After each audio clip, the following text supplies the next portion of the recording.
ಆಕಾಶವಾಣಿ ಪ್ರದೇಶ ಸಮಾಚಾರ ಓದುತ್ತಿರುವವರು ವಿವೇಕಾದಿತ್ಯ ಕನಿಯಾಲ. ಬೆಳಗಾವಿ ಜಿಲ್ಲೆ ಬೈಲಹೊಂಗಲದ ಸಾರ್ವಜನಿಕ ಆಸ್ಪತ್ರೆ ಆವರಣದಲ್ಲಿ 50 ಹಾಸಿಗೆಯುಳ್ಳ ತೀವ್ರ ನಿಗಾ ಘಟಕ ನಿರ್ಮಾಣಕ್ಕೆ ಆರೋಗ್ಯ ಮತ್ತು ಕುಟುಂಬ ಕಲ್ಯಾಣ ಖಾತೆ ಸಚಿವ ದಿನೇಶ್ ಗುಂಡೂರಾವ್ ಶಂಕುಸ್ಥಾಪನೆ ನೆರವೇರಿಸಿದರು. ಬಳಿಕ ಮಾತನಾಡಿದ ಸಚಿವರು, ಬೆಳಗಾವಿ ಜಿಲ್ಲೆಯ ಬೈಲಹೊಂಗಲದಲ್ಲಿ 23 ಕೋಟಿ ರೂಪಾಯಿ ವೆಚ್ಚದಲ್ಲಿ ತೀವ್ರ ನಿಗಾ ಘಟಕ, ಸಬದತ್ತಿಯಲ್ಲಿ 30 ಕೋಟಿ ಮತ್ತು ರಾಮದುರ್ಗದಲ್ಲಿ 33 ಕೋಟಿ ರೂಪಾಯಿ ವೆಚ್ಚದಲ್ಲಿ 100 ಹಾಸಿಗೆಗಳ ಸುಸಜ್ಜಿತ ಆಸ್ಪತ್ರೆಗಳನ್ನು ಒಟ್ಟು 87 ಕೋಟಿ ರೂಪಾಯಿ ಅಂದಾಜು ವೆಚ್ಚದಲ್ಲಿ ನಿರ್ಮಿಸಲಾಗುವುದು ಎಂದರು.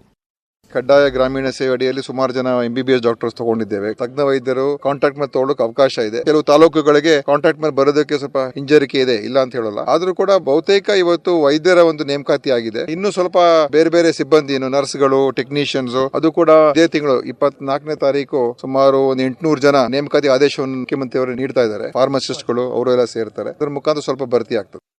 ಕಲ್ಯಾಣ ಕರ್ನಾಟಕ ಭಾಗದ ಜಿಲ್ಲೆಗಳಲ್ಲಿ ಕರ್ನಾಟಕ ಗ್ರಾಮೀಣ ಮೂಲಸೌಕರ್ಯ ಅಭಿವೃದ್ಧಿ ನಿಯಮಿತ KRIDL ಸಂಸ್ಥೆ ಕೈಗೊಂಡಿರುವ ಕಾಮಗಾರಿಗಳನ್ನು ತ್ವರಿತವಾಗಿ ಮುಂದುವರಿಸಬೇಕು, ಸಮುದಾಯ ಶೌಚಾಲಯಗಳನ್ನು ನಿಗದಿತ ಸಮಯದೊಳಗೆ ಪೂರ್ಣಗೊಳಿಸಬೇಕು ಎಂದು ಪಂಚಾಯತ್ ರಾಜ್ ಮತ್ತು ಗ್ರಾಮೀಣಾಭಿವೃದ್ಧಿ ಖಾತೆ ಸಚಿವ ಪ್ರಿಯಾಂಕ್ ಖರ್ಗೆ ಹೇಳಿದರು. ಕಲ್ಯಾಣ ಕರ್ನಾಟಕ ಪ್ರದೇಶ ಅಭಿವೃದ್ಧಿ ನಿಗಮದ ಅಡಿಯಲ್ಲಿ KRIDL ಸಂಸ್ಥೆ ಅನುಷ್ಠಾನಗೊಳಿಸುತ್ತಿರುವ ವಿವಿಧ ಕಾಮಗಾರಿಗಳ ಪ್ರಗತಿ ಪರಿಶೀಲನೆ ಸಭೆಯಲ್ಲಿ ಪಾಲ್ಗೊಂಡು ಅವರು ಮಾತನಾಡಿದರು. ಕಾಮಗಾರಿಗಳ ಅನುಷ್ಠಾನದಲ್ಲಿ ಸಮಸ್ಯೆಗಳಿದ್ದಲ್ಲಿ ಮೇಲಾಧಿಕಾರಿಗಳ ಗಮನಕ್ಕೆ ತಂದು ಸಮಸ್ಯೆ ಬಗೆಹರಿಸಿಕೊಳ್ಳಬೇಕು ಎಂದು ಸೂಚಿಸಿದರು.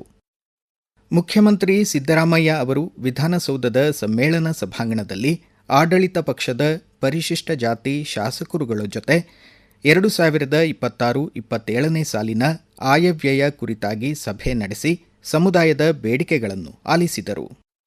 ಬೇಸಿಗೆ ಕಾಲದಲ್ಲಿ ಧಾರವಾಡ ಜಿಲ್ಲೆಯಾದ್ಯಂತ ಕುಡಿಯುವ ನೀರಿನ ಸಮಸ್ಯೆಯಾಗದಂತೆ ಮುಂಜಾಗ್ರತೆ ವಹಿಸಲಾಗಿದೆ ಎಂದು ಜಿಲ್ಲಾಧಿಕಾರಿ ಆರ್ ಸ್ನೇಹಲ್ ತಿಳಿಸಿದ್ದಾರೆ. ಧಾರವಾಡ ಜಿಲ್ಲೆ ಹುಬ್ಬಳ್ಳಿಯ ತಹಸೀಲ್ದಾರ್ ಕಚೇರಿಯಲ್ಲಿ ಸಾರ್ವಜನಿಕರ ಅಹವಾಲು ಆಲಿಸಿ ಅವರು ಮಾತನಾಡಿದರು. ಧಾರವಾಡ ಜಿಲ್ಲೆಯಲ್ಲಿ ಸಾರ್ವಜನಿಕರ ಸಮಸ್ಯೆಗಳಿಗೆ ತ್ವರಿತ ಪರಿಹಾರ, ಶಿಕ್ಷಣದ ಗುಣಮಟ್ಟ ಹೆಚ್ಚಳ ಹಾಗೂ ಬೇಸಿಗೆಯಲ್ಲಿ ಕುಡಿಯುವ ನೀರಿನ ನಿರ್ವಹಣೆಗೆ ಜಿಲ್ಲಾಡಳಿತ ಸಮಗ್ರ ಕಾರ್ಯಯೋಜನೆ ರೂಪಿಸಿದೆ ಎಂದರು. ಹುಬ್ಬಳ್ಳಿ, ಧಾರವಾಡ ನಗರ ಹಾಗೂ ಜಿಲ್ಲೆಯಲ್ಲಿ ಬೀದಿ ನಾಯಿಗಳ ದತ್ತು ಕಾರ್ಯಕ್ರಮ 22ನೇ ತಾರೀಖು ಆಯೋಜಿಸಲಾಗಿದೆ ಎಂದು ಜಿಲ್ಲಾ ಪಂಚಾಯಿತಿ ಸಿಇಒ ಭುವನೇಶ್ ಪಾಟೀಲ್ ತಿಳಿಸಿದ್ದಾರೆ. ಧಾರವಾಡ ಜಿಲ್ಲಾ ಪಂಚಾಯಿತಿ ಸಭಾಂಗಣದಲ್ಲಿ ಪೂರ್ವಭಾವಿ ಸಭೆ ನಡೆಸಿದ ಅವರು ಶ್ವಾನ ಪ್ರದರ್ಶನದ ಭಿತ್ತಿಪತ್ರಗಳನ್ನು ಬಿಡುಗಡೆ ಮಾಡಿದರು.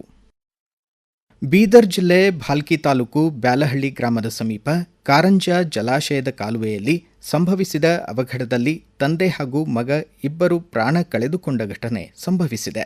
ಕೆಲಸ ಮುಗಿಸಿಕೊಂಡು ಮನೆಗೆ ತೆರಳುವ ವೇಳೆ ಕೈಕಾಲು ತೊಳೆಯಲು ಕಾಲುವೆ ಇಳಿದ ಅಂಬರೀಶ್ ಕಾಲು ಜಾರಿ ನದಿಗೆ ಬಿದ್ದಿದ್ದಾರೆ. ಮಗನನ್ನು ರಕ್ಷಿಸಲು ಮುಂದಾದ ವಿಶ್ವನಾಥ್ ಕೂಡ ನೀರಿನಲ್ಲಿ ಮುಳುಗಿ ಮೃತಪಟ್ಟಿದ್ದಾರೆ. ಜಿಲ್ಲಾ ಉಸ್ತುವಾರಿ ಸಚಿವ ಈಶ್ವರ್ ಖಂಡ್ರೆ ಇಬ್ಬರ ಅಕಾಲಿಕ ನಿಧನಕ್ಕೆ ಕಂಬನಿ ಮಿಡಿದಿದ್ದು ಸಂತಾಪ ಸೂಚಿಸಿದ್ದಾರೆ.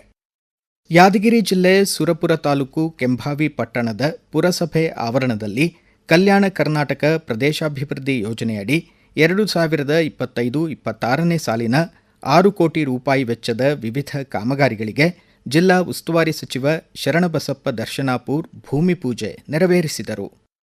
ದೇಶದ ಮೊತ್ತಮೊದಲ ಹೆಲಿಕಾಪ್ಟರ್ ಜೋಡಣೆ ಘಟಕ ಕೋಲಾರ ಜಿಲ್ಲೆ ವೇಮಗಲ್ನಲ್ಲಿ ಸ್ಥಾಪನೆಯಾಗಿದ್ದು, ಇಂದು ಸಂಜೆ 4 ಗಂಟೆಗೆ ಪ್ರಧಾನಮಂತ್ರಿ ನರೇಂದ್ರ ಮೋದಿ ಹಾಗೂ ಫ್ರಾನ್ಸ್ ಅಧ್ಯಕ್ಷ ಇಮ್ಯಾನ್ಯುಯಲ್ ಮ್ಯಾಕ್ರನ್ ವರ್ಚುವಲ್ ಮೂಲಕ ಚಾಲನೆ ನೀಡಲಿದ್ದಾರೆ. ಇದೇ ವೇಳೆ ಕೇಂದ್ರ ರಕ್ಷಣಾ ಖಾತೆ ಸಚಿವ ರಾಜನಾಥ್ ಸಿಂಗ್ ವೇಮಗಲ್ನ ಈ ಕಾರ್ಯಕ್ರಮದಲ್ಲಿ ಪಾಲ್ಗೊಳ್ಳಲಿದ್ದಾರೆ. ವಿಜಯಪುರ ಜಿಲ್ಲೆ ಬಬಲೇಶ್ವರ ವಿಧಾನಸಭಾ ಕ್ಷೇತ್ರದ ತಿಕೋಟಾದಲ್ಲಿ 12 ಕೋಟಿ 40 ಲಕ್ಷ ರೂಪಾಯಿ ವೆಚ್ಚದಲ್ಲಿ ಶೀತಲೀಕರಣ ಘಟಕ ನಿರ್ಮಾಣಕ್ಕೆ ಸಚಿವ ಸಂಪುಟ ಅನುಮೋದನೆ ನೀಡಿದೆ ಎಂದು ಜಿಲ್ಲಾ ಉಸ್ತುವಾರಿ ಸಚಿವ ಎಂಬಿ ಪಾಟೀಲ್ ತಿಳಿಸಿದ್ದಾರೆ.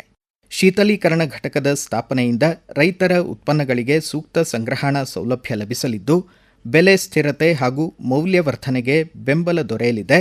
ಕೃಷಿ ಉತ್ಪನ್ನಗಳನ್ನು ಸಂಗ್ರಹಿಸಿ ಸೂಕ್ತ ಸಮಯದಲ್ಲಿ ವಿದೇಶಕ್ಕೆ ರಫ್ತು ಮಾಡಲು ಹೆಚ್ಚಿನ ಅವಕಾಶ ಲಭಿಸಲಿದೆ ಎಂದು ಸಾಮಾಜಿಕ ಮಾಧ್ಯಮ ಎಕ್ಸ್ನಲ್ಲಿ ಪ್ರಕಟಿಸಿದ್ದಾರೆ.